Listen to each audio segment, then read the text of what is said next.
화제가 된 말들이 굉장히 많았습니다. 그 얘기도 한번 좀 듣고 오겠습니다. 우선 문 후보님이 아까 지난번 토론 때도 640만 달러 노무현 대통령 뇌물 이야기를 하니까 책임지라. 내 책임지겠습니다. 사실이 아닙니다. 예, 사실이 아니면 내가 후보 사퇴하겠습니다. 사실이면 어떻게 하시겠습니까? 어떻게 토론하시는데 같은 후보끼리 그렇게 협박을 할 수가 있습니까? 내가 참 어이가 없고. 나라를 그래서 이렇게 망쳐놓고 나는 참 이런 거 언제까지 가지고 색깔론으로 선거 치를 겁니까? 이런 거 가지고 지도자가 될 사람은 거짓말을 하지 말아야 됩니다. 안철수 대통령 되면 박지원 대통령은 그 대북 정책에 한해서는 박지원 씨가 대통령이다. 이런 말도 돌고 있습니다. 박지원 씨 그 내보낼 의향 있습니까? 저는 창업주입니다. 국민의당을 창당했습니다. 지금 하시는 말씀은 스티브 잡스가 바지 사장이다. 이 주장하고 똑같습니다. 창업주라고 하셨죠? 예, 그렇습니다. 창업했습니다. 그러면 그 안철수당이네요. 그런데 이번에 특별한 징계를 사면하는 그런 조치를 취해가지고 당권을 회복하셔가지고 대선 후보로 출마까지 하셨는데 그런데 어떻게 박근혜 대통령은 당권 정지를 시키십니까?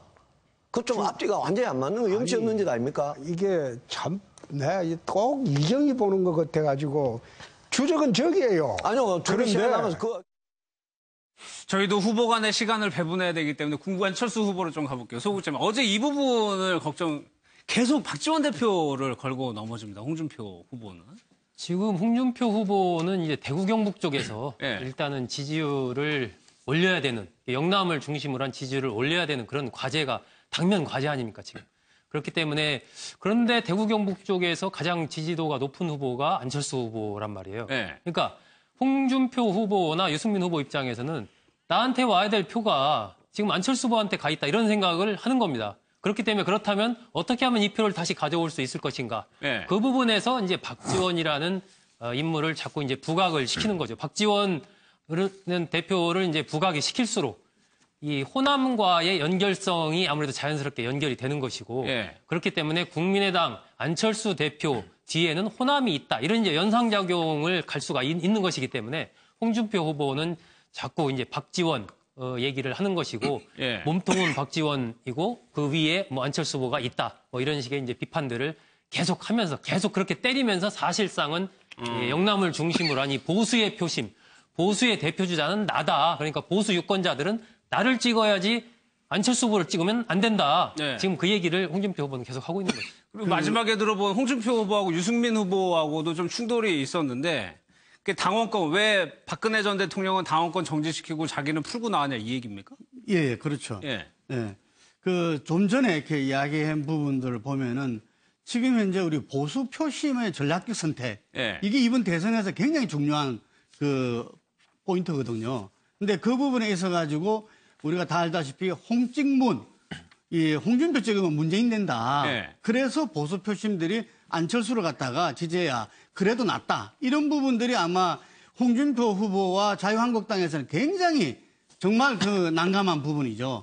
그래서 이 홍준표 측에서 만든 게 홍찍자랍니다.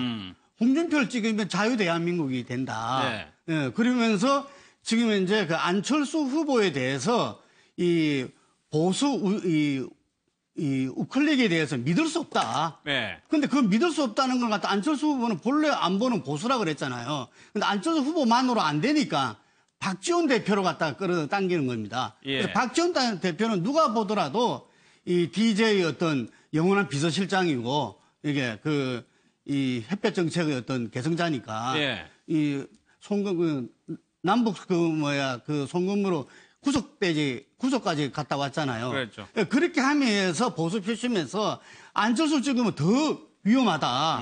심지어 안철수 찍을 바에는 문재인 찍어라. 예. 이런 이야기를 한답니다. 이게. 예. 그래서 지금 이제 저 부분은 그냥 던지는 말이 아니라 아주 전략적으로 깊이 있게 생각해서 지금 이제 찌르는 거죠. 알겠습니다. 예. 어제 또요, 홍준표 후보의 설거지 발언도 나왔었고, 문재인 후보하고 안철수 후보하고 공방도 있었습니다. 그 내용도 한번 좀 보겠습니다. 지금 1번과 2번 중에서 자 선택을 해주시죠. 눌러주십시오. 3번은 없습니까? 저는 3번 누르고 싶은데. 네. 사회적 합의기구에서 재원 마련. 네, 그게 저의 답입니다. 아니, 사회적 합의기구에서 재원 조달 방안을 어떻게 마련합니까? 오히려 유승민 후보야말로 그때 했던 합의를 지켜야죠. 설거지가 여성의 몫이라고 했습니다. 그 너무나 그 심한 여성 비하 발언인데 사과하셔야 되는 것 아닙니까? 내가 그 스트롱메이라고 그래서 내 세게 안 보이려고 그런 이야기 했죠. 근데 실제로 집에 가면 설거지 다 합니다. 그렇게 웃어서 넘기실 일이 아닙니다. 아니, 웃어서 여성을 종으로 보지 않으면 그런 말씀 하실 수 없어요. 아니. 대한민국 모든 딸에게 이 자리에서 사과하십시오. 아니, 그걸 사과하라 그러면 어떡합니까? 나 센 척 하느라고 한번 해본 소린데. 그렇게 웃어서 넘기실 일이 아닙니다. 그 아이고, 자리에 기회를 드릴 테니까 아니, 시간도 많이 남으셨는데 여성들한테 사과 한마디 하세요. 그게 말이 잘못됐다면 내가 사과하겠습니다. 네. 다시는 그런 말씀하지 마십시오. 예.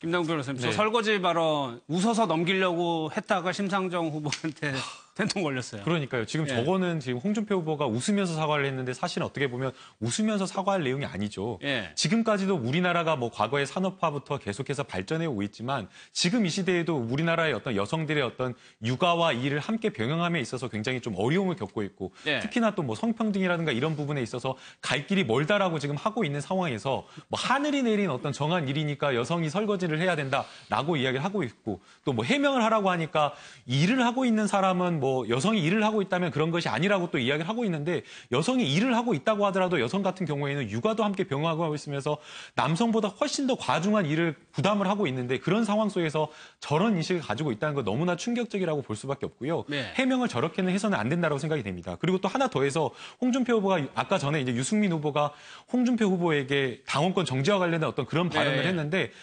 정확한 답변을 하지 않고 주적은 내가 아니라 저쪽이다라고 하면서 마치 편을 갈라서 이야기를 하는데 네. 대한민국은 지금 정말 새로운 대한민국으로 나아가야 된다고 이야기를 하고 있으면서 구태 정치는 없어져야 된다고 이야기를 하고 있습니다. 예. 그중에 바로 하나가 네 편 내 편 갈라가지고 보수, 진보 이렇게 가르는 어떤 정치를 하지 말아야 된다라고 이야기를 하고 있는데 예. 토론회장에서 나와까지 저런 이야기를 한다는 건 정말 예, 문제가 있습니다. 거기까지만 듣고요. 저희가 직접 선대위 연결해가지고 어제 토론회 좀 평가를 들어보겠습니다.